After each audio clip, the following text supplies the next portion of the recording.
সাল্লামের চাওয়া পাওয়াকে আল্লাহ রাব্বুল আলামিন এত গুরুত্ব দান করেন। এই রাত কেন দেওয়া হয়েছে তন্মধ্যে এই যে এখন যে কথাটা বললাম, প্রায় সমস্ত মুফাসসিরিন যার যার তাফসীর গ্রন্থের মধ্যে এই রিওয়ায়াতটা এনেছেন যে আমার নবী সাল্লাল্লাহু আলাইহি ওয়াসাল্লামের স্বার্থে আমার নবীর ওসিলায় মাওলাই করিম উম্মতে মুহাম্মাদিকে এই গিফট দান করেছেন। এর পরবর্তীতে আল্লাহ নবী সাল্লাল্লাহু আলাইহি ওয়াসাল্লাম শবে কদরের ব্যাপারে আমার নবী সাল্লাল্লাহু আলাইহি ওয়াসাল্লাম হাদিস শরীফের মধ্যে ইরশাদ করেছেন যে যেই ব্যক্তি শবে কদরকে মান কামা লাইলাতুল কদরি ঈমানান ওয়া ইহতিসাবান গুফিরা লাহু মা তাকাদ্দামা মিন যামবে, যেই ব্যক্তি সওয়াবের আশায় আল্লাহ রাব্বুল আলামিনের রেজামন্দি অর্জনের স্বার্থে লাইলাতুল কদরকে ইবাদতের মাধ্যমে অতিবাহিত করবেন, সেই ব্যক্তির পূর্ববর্তী দিনের সমস্ত গুনাহগুলোকে আল্লাহ ক্ষমা করে দেবেন। মানে আল্লাহ রাব্বুল আলামিন এই মাসকে আল্লাহর ফজিলত, আল্লাহ রাব্বুল আলামিনের দয়া, ব্লেসিংস এ টাইটুম্বুর করে দিয়েছেন, full of blessings of Allah Almighty. এর পরবর্তীতে আমার নবী সাল্লাল্লাহু আলাইহি ওয়াসাল্লাম ইরশাদ করেছেন, যে ব্যক্তি রমজান শরীফ পেয়েছে এত কিছুর পরেও সে নিজের গুনাহগুলোকে মাফ করাইতে পারে নাই, মারুম থেকে গেল, সে বঞ্চিত, deprived in the court of আল্লাহ। এভাবে আল্লাহ রাব্বুল আলামিন ব্লেসিংস দান করেছেন। আমি সবে কদর সম্পর্কে এই বলার একটা মূল কারণ হচ্ছে, আমার মূল বিষয় এখনো বলি নাই, এটা হচ্ছে আমার মেইন। দেখেন, আমি বলি না আপনাদেরকে সবসময় ঝগড়াঝাটি, পারস্পরিক মারামারি, এখানে গেলেন একজনের সাথে ধাক্কাধাক্কি, চিল্লাপাল্লা, এই সমস্ত ঝগড়াঝাটির কারণে কত বড় বড় নিয়ামত আল্লাহ জমিন থেকে তুলে ফেলেছেন আপনি জানেন। এই কথা কাটাকাটির কারণে সবে কদরকে আমার নবী ফিক্স করে যান নাই, নতুবা আমার নবী বের হয়েছেন একবার মসজিদ হুজরায়ে পাক থেকে সবে কদর সম্পর্কে মানুষকে জানিয়ে দেওয়ার জন্য। কখন সবে কদর, বাইরে দুইজন সাহাবী তর্কাতর্কি করতেছিলেন, ওই তর্কাতর্কি দেখে আমার নবী সাল্লাল্লাহু আলাইহি ওয়াসাল্লাম আর জানান দেন নাই।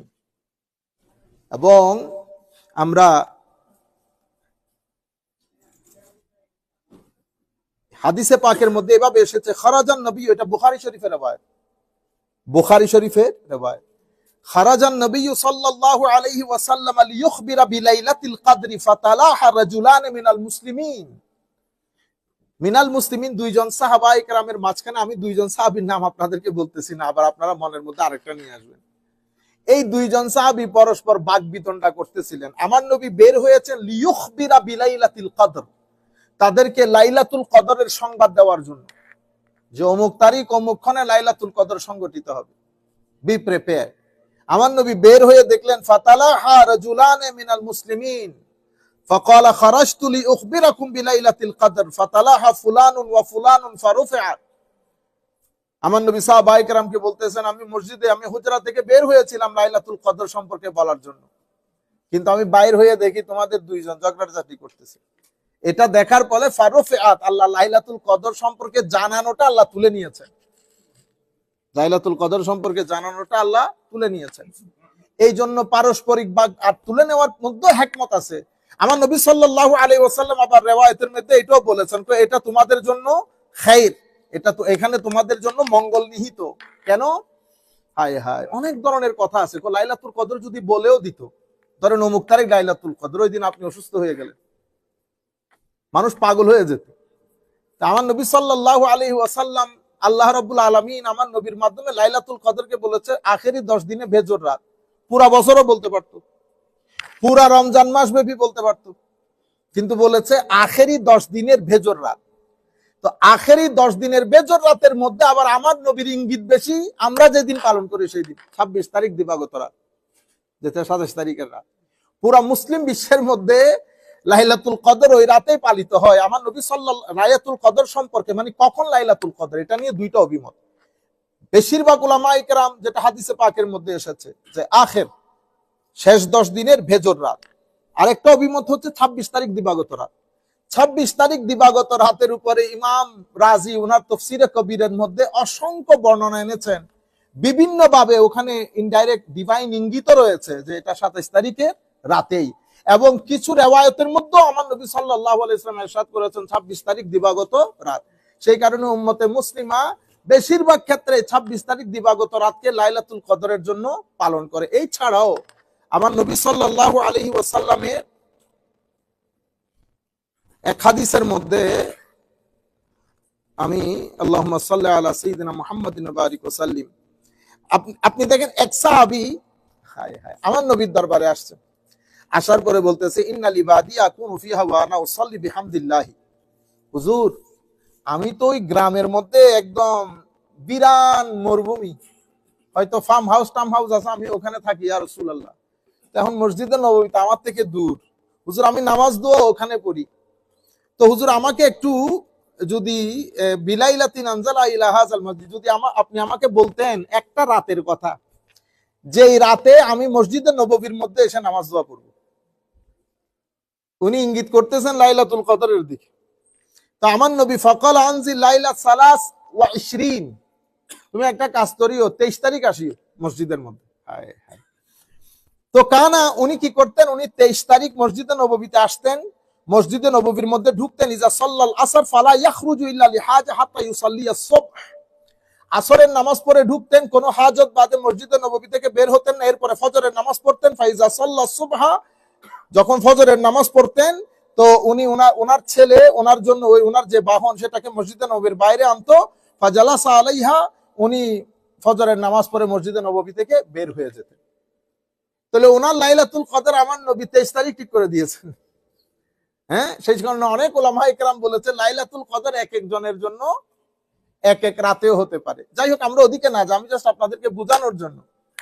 তো মেইনলি দুইটা অভিমত পাওয়া যাচ্ছে, একটা হচ্ছে যেটা আমরা বেজর রাতে, আর একটা হচ্ছে 26 তারিখ দিবাগত রাত যেটা আমরা পালন করি সেটার ব্যাপারে অসংখ্য উলামা ইকরাম, আব্দুল্লাহ ইবনে আব্বাসের, ইমাম আউজাইর অভিমত, অসংখ্য উলামা ইকরামের অভিমত। এরপরে এটার মধ্যে কিছু হাদিস শরীফ আনা হয়েছে যেটার মাধ্যমে স্পষ্ট ইঙ্গিত আছে যে লাইলাতুল কদর 26 তারিখ দিবাগত রাত। কিন্তু আমরা 26 তারিখ দিবাগত, আমরা যারা পারি, সবার পক্ষে কি সম্ভব? আমরা ভালো করে পাঞ্জাগানা নামাজ পড়ি না।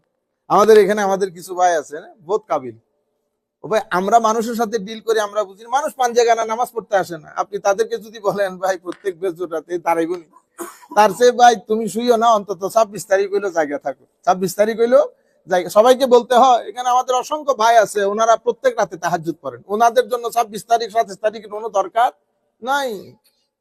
আমার নবী সাল্লাল্লাহু আলাইহি ওয়াসাল্লাম অ্যাক্সিডেন্ট বান্দাদের উম্মতের চিন্তা করতেছে না, তো আমার নবী আমাদের চিন্তা করতেছে যে পাগলাইয়ারে যদি না বলি ইতে তো ঘুমাইবো, ঠিক আছে না? তো অন্তত একদিন হইলে আই বেটা আই, একটু দাঁড়া, একটু কোন রকম লাইলাতুল কদর থেকে যেন বঞ্চিত না হই। আমার নবী সাল্লাল্লাহু আলাইহি ওয়াসাল্লাম এত জটিল করে দেন নাই, দিনটাকে বড় ইজি করে দিয়েছেন, দিনটাকে ইজি করে দিয়েছেন। আরো কত কত কথা, আপনি এশা জামাতে পড়েছেন, ফজরও জামাতে পড়েছেন, তো মাঝখানে যে ঘুমাইছেন এটা ইবাদতের সওয়াব হবে। মানে আমাদের জন্য সব ধরনের ব্যবস্থা করছে। এই যে ব্যবস্থাপনা, এটা তাহাজ্জুদ গুজারদের জন্য না, এটা এক্সিলেন্ট বান্দা, আল্লাহ ওদেরকে তৌফিক দান করেছেন, আল্লাহর চাদরের ভিতরে থাকে। কিন্তু আমরা গরিব যারা উঠতে পারি না, তো আমরা কি করবো? তোরা ফজরের নামাজ হইলে একটু বাজামাতে পড়, তো মাঝখানে একটা ইবাদত করে দিই, ঠিক আছে, আর 2 মিনিট পর পর একটু তওবার নামাজ পড়িস। তওবার নামাজ পড়লে কি হবে? কালকে গুনাহ করছিস, এটা আজকে সওয়াব, কেউ দেখলে বুঝতেও পারবে না যে তুই গুনাহ করছিস। এই আন্দাজে আল্লাহ রাব্বুল আলামিন আমাদের উপর দয়া করেছেন। তো সবে কদরের মধ্যে আমরা যেহেতু এখানে 26 তারিখ খতমে কোরআনও হবে, মোটামুটি রাতে একটা দীর্ঘ সময় আছে। আপনারা যেটা করবেন যে আগ থেকে একটু প্ল্যান করে ফেললে, প্ল্যান করলে আল্লাহ বরকত দান করেন।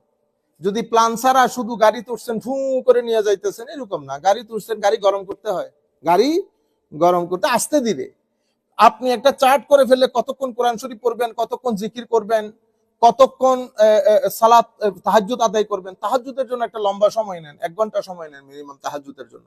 প্রত্যেক 2 রাকাত পর পরে আপনারা যখন বসবেন, ধরেন প্রথমে সুবহানাল্লাহ আলহামদুলিল্লাহ ওয়ালা ইলাহা ইল্লাল্লাহু আল্লাহু আকবার ওয়ালা হাওলা ওয়ালা কুওয়াতা ইল্লা বিল্লাহিল আলিয়্যিল আযীম, এটা 100 বার পড়লেন, পরে মোনাজাত করলেন, আবার 2 রাকাতের জন্য দাঁড়াইলেন, এরপরে 2 রাকাত পরে লা ইলাহা ইল্লা আনতা সুবহানাকা ইন্নী কুনতু মিনাজ জালিমিন, এটা পড়লেন 100 বার, আবার 2 রাকাত, আবার মোনাজাত করলেন। মোনাজাত করতে ডরায়েন না, যতবার মোনাজাত করেন আল্লাহর দরবারে আল্লাহ ক্ষমা করে দেন। তৃতীয় 2 রাকাত পড়ার পরে দরুদ শরীফ পড়লেন।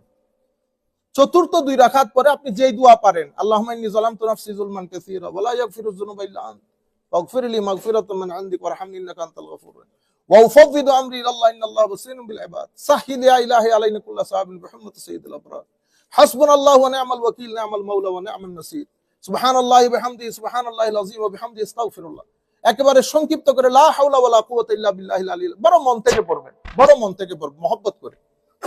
বুঝতে পেরেছেন? এই আন্দাজে করলে 1 ঘন্টা 1.5 ঘন্টা এমনিতে চলে যায়। এরপরে কোরআন শরীফ পড়বেন বেশি বেশি করে। আবার ওই আমাদের কিছু ভাই আছে সিলেক্টেড, পড়তে বললে ঠুস করে খুলে আলিফ লাম মিম যালিকাল কিতাবুল লা রাইবা, ওই মুফলিহুন পর্যন্ত পড়ে শেষ। তারপরে সূরা ইয়াসিন পড়ে বসে না, কোরআন শরীফ পড়েন। কোরআন শরীফ ধরেন 5 পারা পড়লেন, নির্দিষ্ট 1 ঘন্টার মধ্যে বড় বড় সূরাগুলা পড়লেন। 1টা ঘন্টা, এটা একটা ঠিক করে নেবেন যে অমুক সময়ের মধ্যে ইয়াসিন, রহমান, মুলক এগুলা পড়বো, আর একটা সময় কোরআন শরীফ পড়বো। কোরআন শরীফ পড়া এবং কোরআন শরীফের সুবতে যখন বসবেন, যেন তেন করে বসে যায় না, সোফার মধ্যে এমনি করে ডাক ফিরায় বসলেন না। কোরআন শরীফ নিয়ে যখন বসবেন, ভদ্রতার সাথে, নম্রতার সাথে, আদবের সাথে, অজুর সাথে বসবেন। তারপরে এটা মাথায় রাখবেন যে আল্লাহ কোরআন শরীফের সাথে বসা মানে আল্লাহর সুবতে বসা, আল্লাহর সুবতে বসা, ফ্রেশনেস অনুভব করবেন, রিল্যাক্সড হয়ে যাবেন। কোরআন শরীফ যদি বা আদব পড়েন, আপনি রিল্যাক্সড হয়ে যাবেন। যেটা করবেন, আপনার ভিতরে আল্লাহ যে সুর দান করেছেন সেই সুর দিয়ে পড়বেন। কোরআন শরীফ পড়ানি না, এগুলা আমি পড়বো, আপনি নিজে নিজে এনজয় করতে হবে না, অথবা আমি পড়বো আপনার সিনা কানা করে ফেলতে হবে, এরকম। আর যদি আপনি দ্রুত পড়েন, দ্রুত সুর দিয়ে পড়া যায়, শেষ একটা টান দেন, অন্তত আপনার ভিতরে ঘরে আশেপাশে যারা শুনতেছে তারাও যেন এনজয় করতে পারে। অনেক সময় আমাদের মহিলারা কাজের জন্য পড়তে পারে না, তো আপনি যে পড়তেছেন উনি শুনতেছেন, এটাও ওনার সওয়াব হয়ে যাবে।